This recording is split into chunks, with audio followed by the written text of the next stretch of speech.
Hello guys, so good evening. So, wala pa sila sa Canada. Baka nagmamadali na kayo.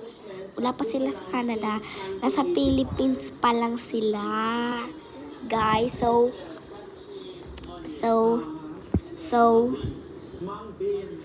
kasi Valentine's pa. Kaya hindi muna sila pupunta sa Canada.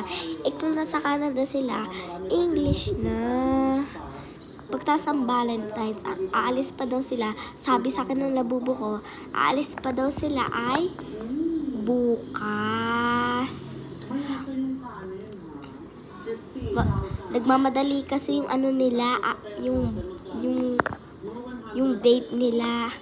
Kaya sa kanila February 29 ata yung Valentine's. Kaya na, sa atin pa lang February 1. Okay, so, bumili din kayo ng labubu, ng grill. Kasi yung labubu ko fake naman. Re-regalo sa akin, grill ng lola ko.